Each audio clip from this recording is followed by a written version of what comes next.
Hi everyone, oh my goodness, I've not sat down for a video in 2 weeks. If you notice that the background is different, I traveled. That's essentially why I missed the last upload for last week.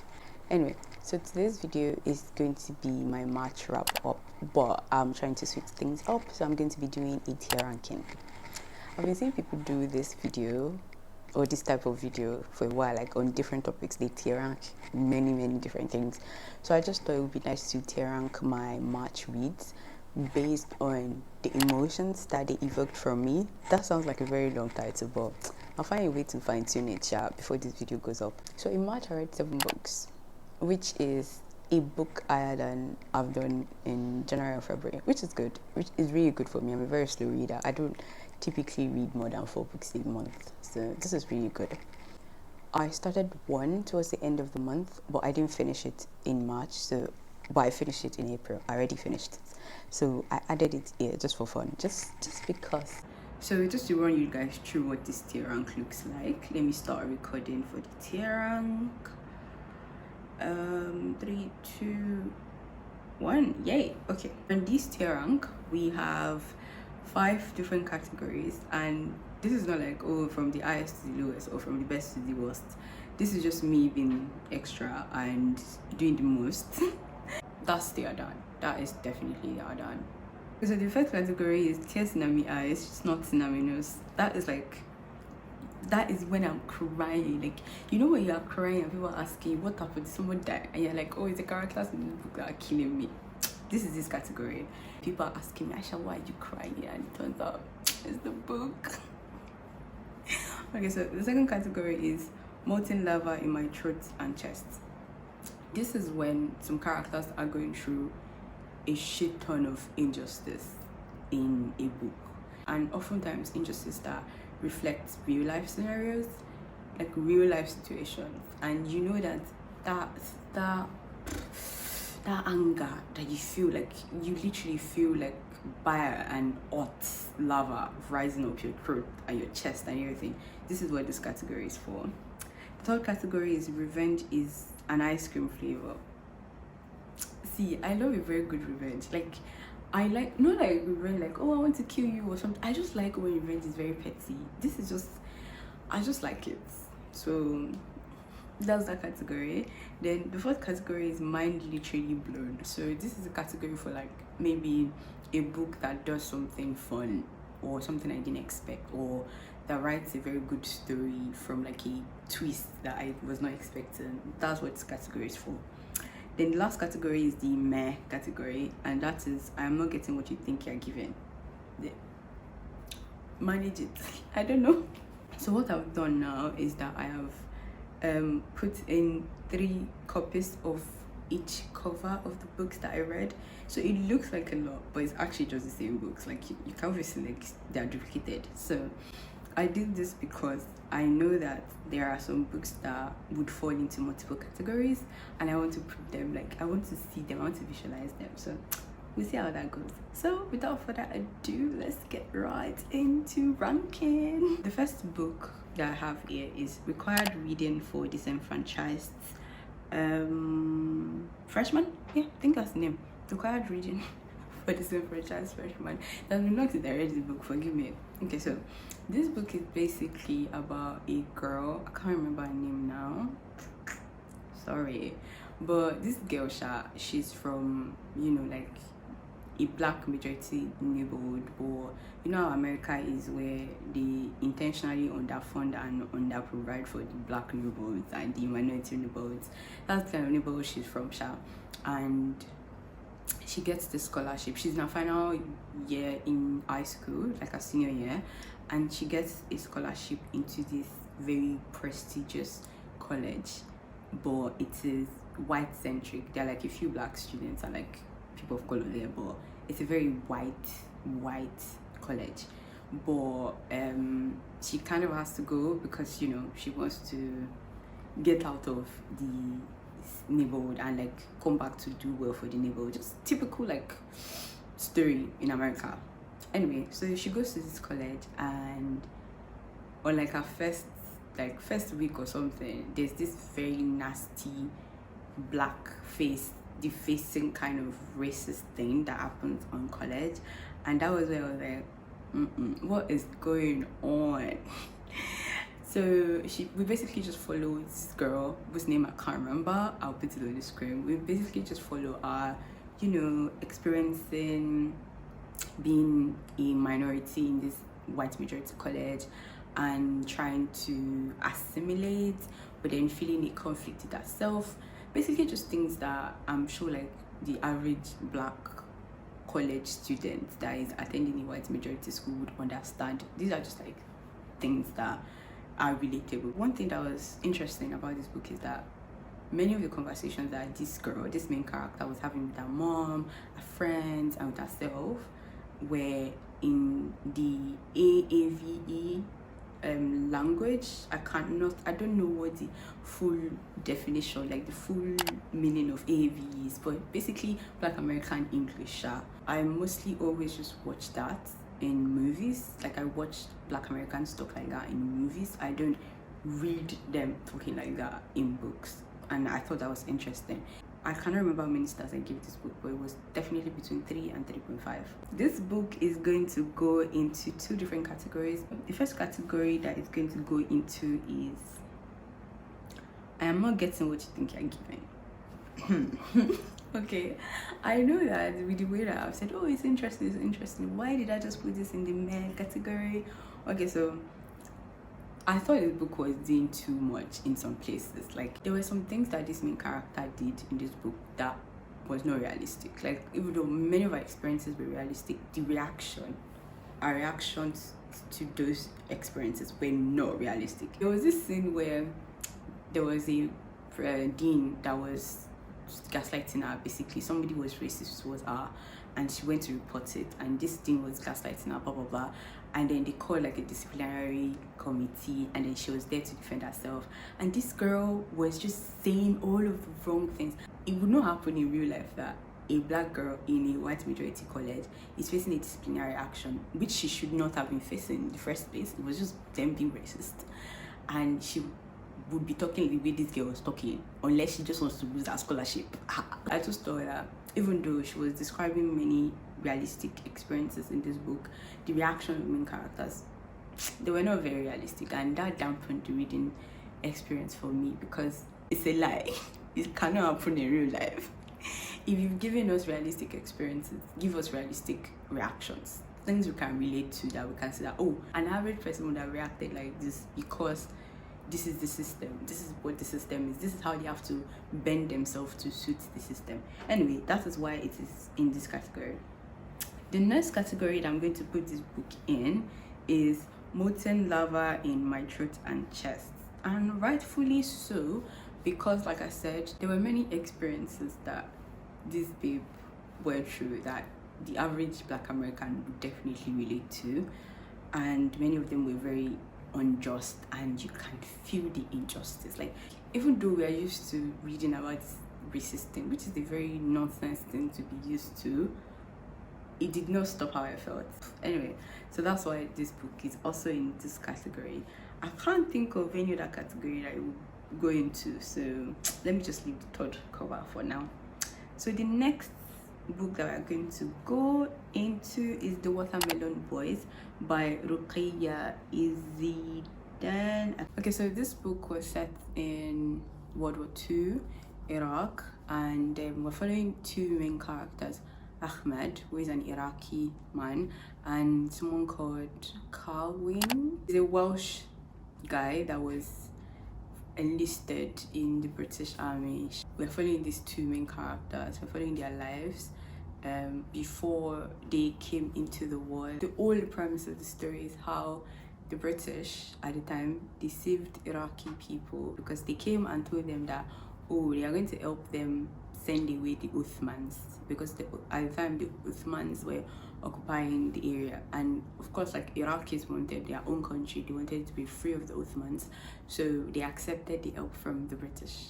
So when they freed the land from the Uthmans, give us back our land, they did not agree. This book is telling us that history and putting it into perspective for us, you know, the way historians in Britain would not have wanted to be told. It's a very intense book. I think I gave the book 4 stars. I believe I gave it 4 stars. So the first place this book is going to go to is Tears in Me Eyes. That's the first place that this book is going to go into, because it's a war-centered book. You expect that there's a lot of injustice, there's a lot of sadness, you know, the way that the author describes the heartbreak that both Carwin and Ahmed faced when they finally realized that the British people were just scamming them. It was heart-wrenching. And I forgot to mention, oh my goodness, yes, oh god, yeah, don't let me go, oh don't let me start so much. Okay, the second place that this book is going to go into is mind literally blown, because oh my goodness, this book has the best opening paragraph I have ever read in my life. That first paragraph is mind-blowing. And I spoke to the author on Instagram, and she told me that the first paragraph was actually the last thing that she read in this book. So it makes sense how well crafted that first paragraph is.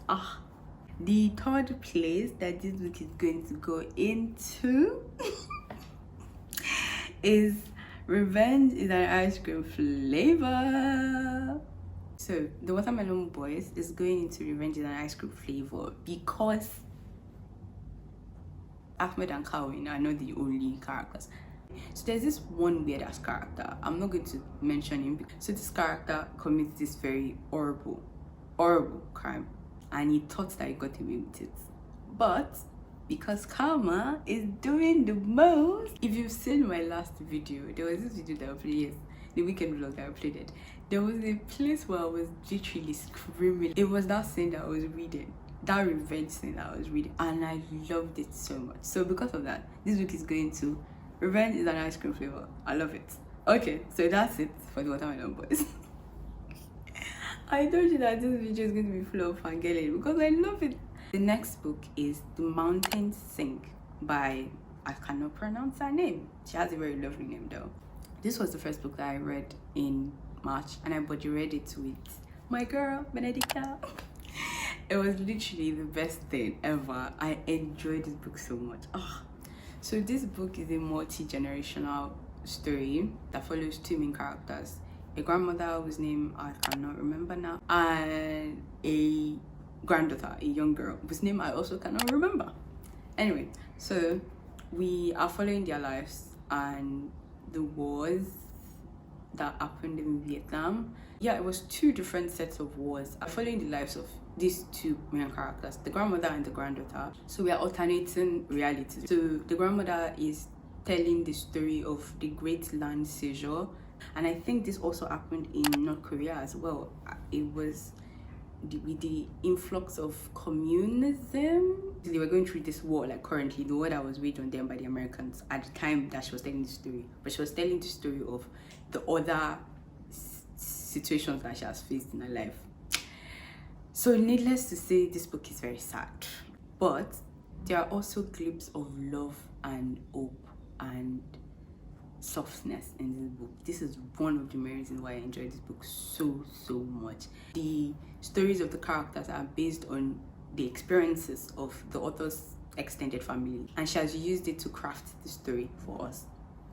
But still, you can sense the love and the softness and the hope and the joy. So because of that, this book is going to go into Mind Literally Blown.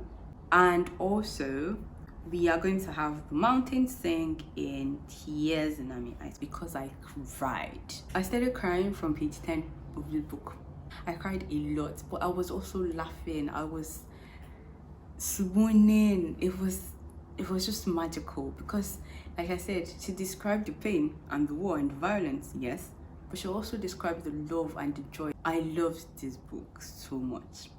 And the last place that this book is going to go into is Molten Lava in My Throat and Chest. Oh, I forgot to mention, Japanese also featured in this book.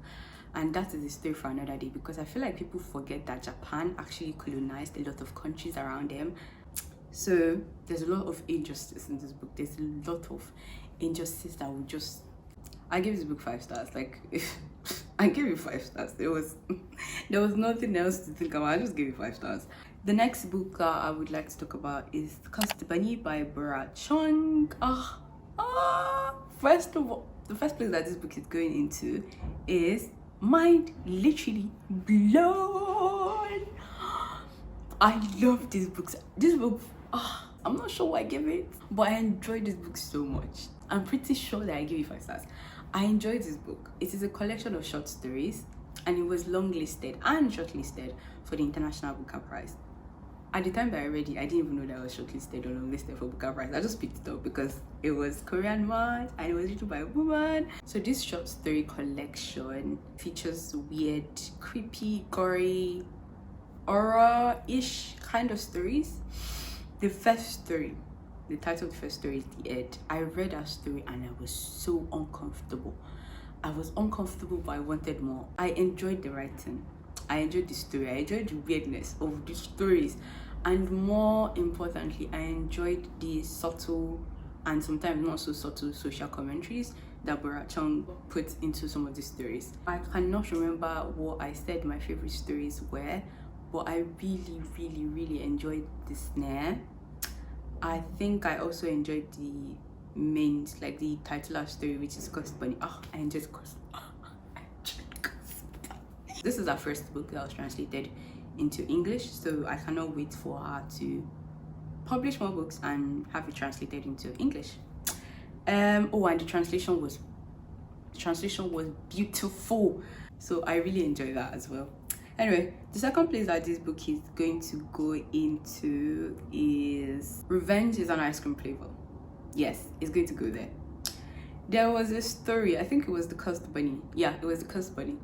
I enjoyed that story because of the revenge arc. Like the revenge trip of that story was, I just kept saying yes, God catch him, yes. Moving on, the next book that I would like to talk about is You Truly Assumed by Leila Sabrine. I body read this also with Benedicta. So this book is about 3 main characters, Zaka, Farah, and Saria. They are, just young teenagers living their life in America. So, and there's this terrorist bombing thing that happened, and the bomber is not a Muslim, but they bear an Arabic name, so people automatically assume that they're Muslim, obviously. What followed is a series of Islamophobic attacks on, Muslim communities and Muslims. Because of this bomber, people already assume is a Muslim. So, long story short, these girls, one of them, Sabria, decided to put up her thoughts on a blog, and it went viral, basically. And then she called out for other young Black Muslim girls who would want to contribute to the blog along with her. And then Zaka and Farah, volunteered. Zaka volunteered as an illustrator, and Farah volunteered as a web designer. That's how we have the story of these 3 girls, and we follow them growing personally, just personal growth, and them navigating anti-Blackness and Islamophobia. So, the first place that this book is going to go into, and I'm sorry to say this, but it is, I am not getting what you think you are given. Now, I was looking forward to this book because it was sold to us as a book about Black Muslim girls. I mean, look at the cover. 3 Black Muslim girls that look gorgeous on the cover. Of course, I'm going to be interested. So I was very eager to see how the story, crafted. But I don't know why I assumed that I was going to enjoy it.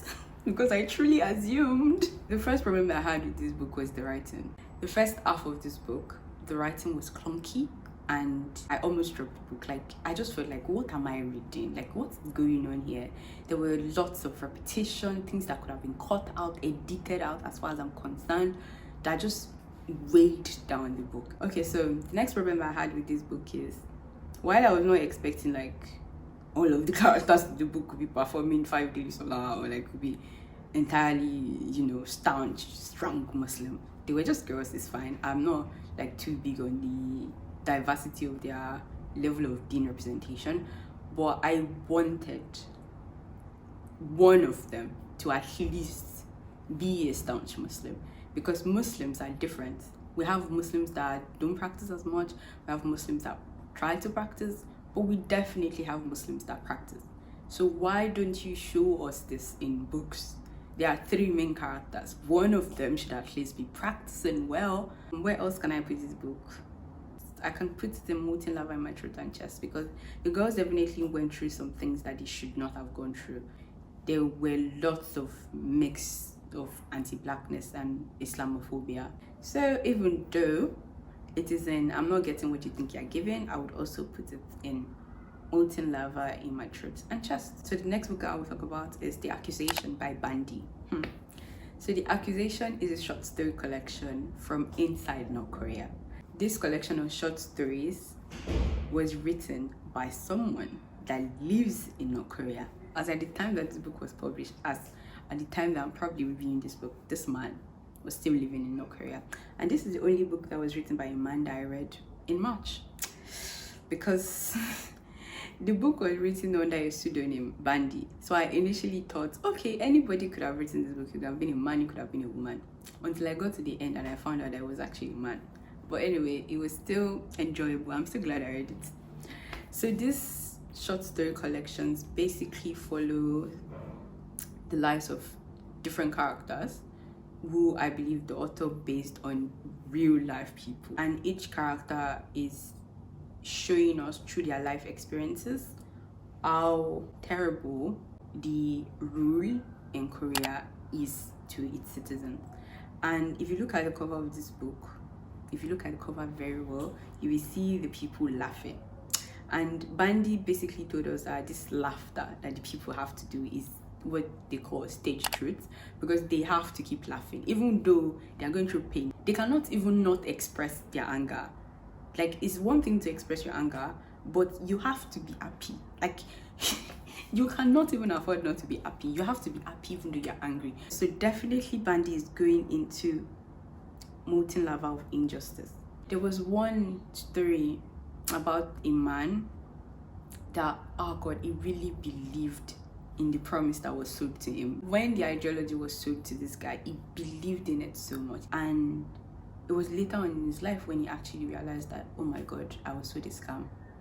That you can sense the sadness and the disappointment that that character was feeling. It was so sad. I definitely tears in my eyes, not in my nose, because I was crying for some of these characters.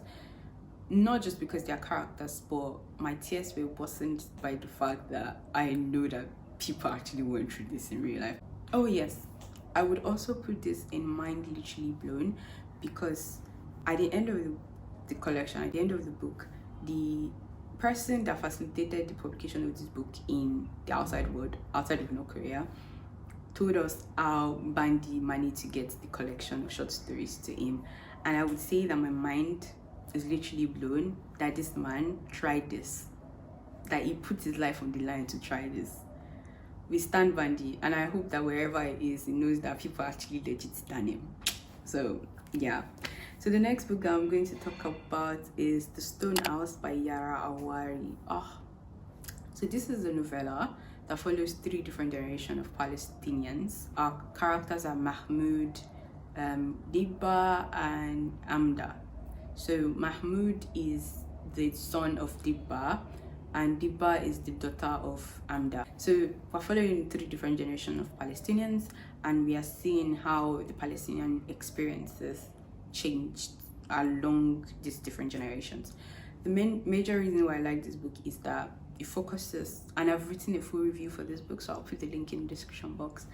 But one of the main things I like about this novella is that it focuses on the experiences of Palestinians living with Israeli citizenship, and it just follows the emotional baggage that comes with being Palestinian and holding an Israeli citizenship, because of, you know, how much you're scrutinized and how you're obviously not welcomed, but you're expected to be loyal even though your family has gone through this horrible thing called the Nakba. Because we're following three different generations of Palestinians, we are seeing three different occupiers. We're seeing three different colonizers. So in Amda's generation, we see Palestine being occupied by the Ottomans and how the British people came to save the Palestinians. And in Diba's generation, we are seeing how the British people were like, oh yeah, we could give this to the Zionists. And in Mahmoud's generation, we're living in the aftermath of the Nakba. Very heart-wrenching story, and I cried. So definitely tears in my eyes and snot in my nose.